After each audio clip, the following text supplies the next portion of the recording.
Ano ba yan? Hindi ako makabili ng panty ko. So, ayan guys. So, ayan guys. Kung bakit ako nakabag ngayon at nakapalda.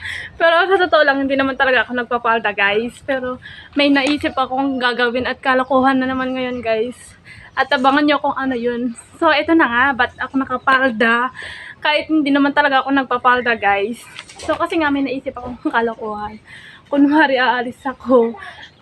May ipaprank pa naman ako guys. Ipaprank natin yung pamilya ni Jomar. Ang gagawin ko ay laglag panty. So, yan ka. Ito guys ay sobrang laki-laki nito guys. So, isuot ko to guys. Kunwari, magpapaalam ako na pupunta ako ng bayan. Pero hindi naman talaga. Gusto ko lang sila i-prank at makita yung reaction nila guys. Kaya, kunwari, pupunta ako doon, magpapaalam ako sa kanila. Kasi gumagawa sila ng, may ginagawa sila dyan, sila tatay at papa. So, magpapaalam ako sa kanila na pupunta ako ng bayan. Pero yun nga, hindi ako pupunta kasi hindi naman ako talaga alis. Ipaprank ko lang sila, tignan natin kung ano magiging reaction nila sa laglag panty. So, tara guys, isuot ko na to.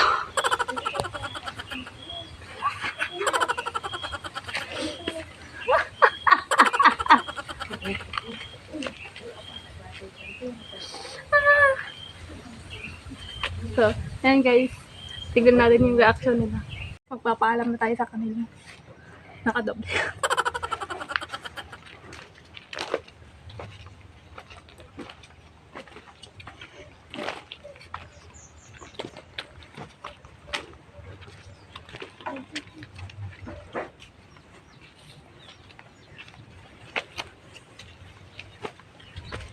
Nay!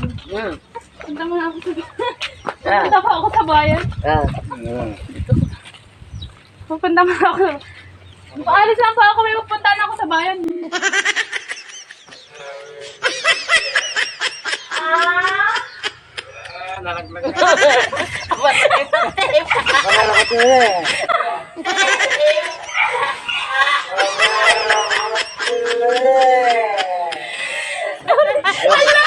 Hindi ako makabili ng party ko. Malawlaw naman yung panty nyo. Wait lang. Tali ko saglit. May ibat dito. Itatali ko. Ay, wala na yun.